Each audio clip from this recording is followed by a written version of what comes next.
চারপাশে প্রচুর মানুষের সাথে দেখা হবে, অনেক ভিড় ঠেলে এগোতে হবে, অনেক রকম কথা কানে আসবে। শুধু আপনাকে যেটা করতে হবে সেটা হলো ইগনোর। জীবনে কিছু মানুষ আবর্জনা ছড়াতে আসবে, তাদেরকে আগাছার মতো উপড়ে ফেলে দিতে হবে। লাইফ আপনার, বাউন্ডারিও আপনাকেই সেট করতে হবে।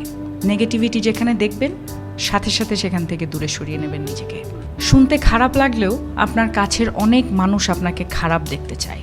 তারা চায় সহানুভূতি নামক মলমের তলে একটু কাটা ঘায়ে নুন ছেটাতে।